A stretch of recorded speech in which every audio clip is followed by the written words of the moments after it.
আসসালামু আলাইকুম। একটি ওয়ান্ডারফুল টুল আপনাদের সাথে শেয়ার করি। তো এটি ডিপ উইকি। ডিপ উইকি আসলে একটি অসাধারণ চিন্তাভাবনা থেকে তৈরি আরকি। ধরেন আপনার কাছে একটা কোড রিপোজিটরি আছে অথবা আপনি কারো কোড দেখছেন, রিভিউ করবেন বা কারো একটা কোড রিপোজিটরি সম্পর্কে আপনি জানতে চাচ্ছেন।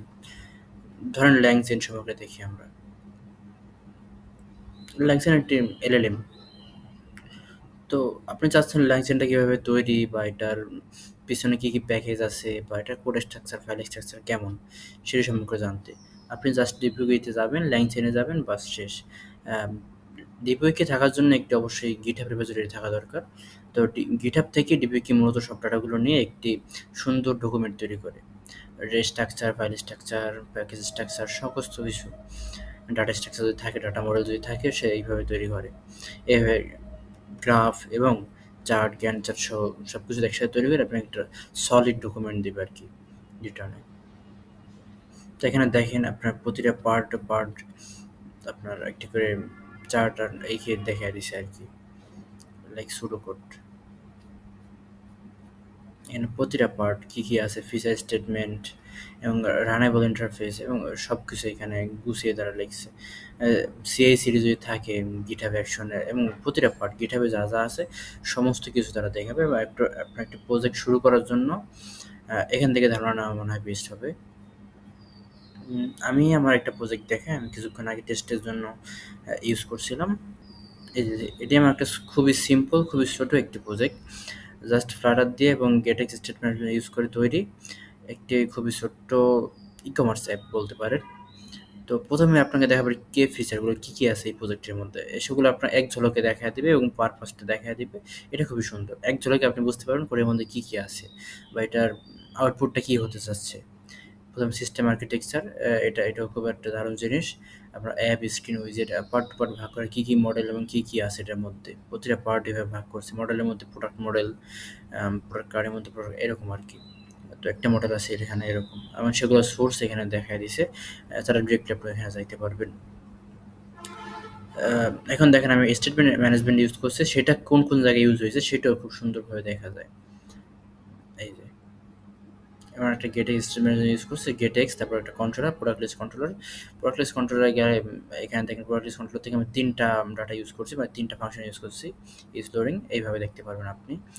কন্ট্রোলার আর্কিটেকচার ক্লিনভাবে লিখে দিয়েছি একবারে জাস্ট।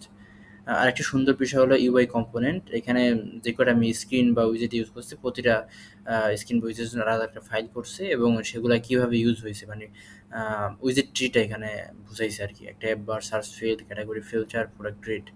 আপনি খুব ইজিলি একটা প্রোডাক্ট না চালায় বা একটা যদি প্রোডাক্ট শুরু করতে চান, অন্য কেউ ডেভেলপার করছে, আপনি জাস্ট এখান থেকে শুরু করবেন বা একটা ওপেন সোর্স প্রজেক্ট আপনি জাস্ট এখান থেকে ইজিলি দেখে নিতে পারেন। আমার মনে হয় সবচেয়ে বেস্ট ওয়ে এটা। প্রোডাক্ট কার্ড, এটা খুবই সুন্দর। আমি জাস্ট খুবই সিম্পল একটা কার্ড করছিলাম। এখানে আমার এবার ইউজেসগুলো দেখাইছে যে ভিজুয়াল স্ট্রাকচার, এটা ইউজেস কেমন হবে সেটাও দেখাইছে। খুবই সুন্দর। ডকুমেন্টগুলো দেখলে আপনি আসলে খুব ইজিলি বুঝতে পারবেন। ধরেন আমার এই প্রজেক্টটা আপনি যদি নন এক্সপার্ট হন, আমার এই প্রজেক্টটা আপনি জাস্ট একবার দেখে আপনি শুরু করতে পারেন আপনি যদি অন্য স্ট্যাক থেকে হয়ে থাকেন। আমার অ্যাসেটগুলো কোন জায়গায় ইউজ, এটাও খুব সুন্দর। আমার যে আইকনগুলো কোন জায়গায় ইউজ হচ্ছে, কোন ফাইল নেমে, কোন সোর্সে, ওয়েব আইকনগুলো কি ইউজ হচ্ছে। তারপরে এই যে ক্রস প্ল্যাটফর্ম যেহেতু আমি ইউজ করছি, তো ক্রস প্ল্যাটফর্ম কীভাবে কাজ করতেছে সেটাও এখানে দেখাচ্ছে। আরেকটি দারুণ ফিচার হলো যে ধরেন আমার এখানে একটা অ্যাসেট নাই, ধরেন অ্যান্ড্রয়েড আইকন নাই। আমি জাস্ট জিজ্ঞাবো ওকে যে where is my Android icon.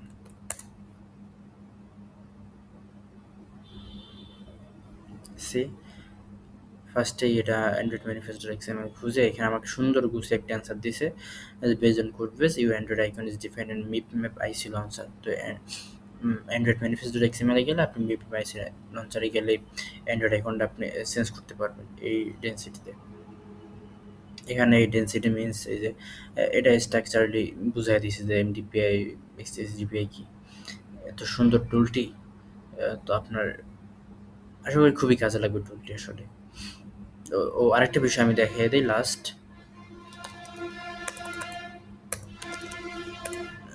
আপনি চাইলে এখান থেকেও যে কোনো রিপোজিটরি অ্যাড করতে পারেন। সেখানে রিপোজিটরি ইউআরএল দিলে অথবা রিপোজিটরি এখান থেকে সার্চ করতে পারেন, সেটা দিলেও হবে।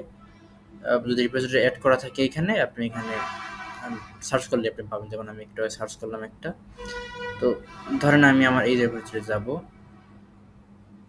আমি চাচ্ছি আমার এই রেপোটা আমি ওইখানে অ্যাড করব। তো আমি জাস্ট github.com এর ইনস্টেড অফ github.com আমি জাস্ট এখানে ডিপ উইকি লিখে দেব, just enter and then here it is. এখন এখানে আপনি একটা মেল দিয়ে দেবেন, কারণ কি যে এখানে একটা মেল করে তারা জানায়, একটু টাইম নেয় তো প্রথমে, হয়তো আমার সঙ্গে 5 মিনিট মেবি দিয়েছিল আমার সময়টা অ্যাড করার সময়। জাস্ট মেল দিয়ে দিলে এটা ইন্ডেক্স হয়ে গেলে, রিপোজিটরির সম্পূর্ণ ডকুমেন্ট তৈরি হয়ে গেলে আপনাকে মেল করে জানিয়ে দেবে জাস্ট এতগুলো। ধরেন এই যে আমার মেলটা, এভাবে একটা মেল করে জানা যাবে, আপনি জাস্ট দেন ইউজ করতে পারবেন। সো এতটুকু ছিল।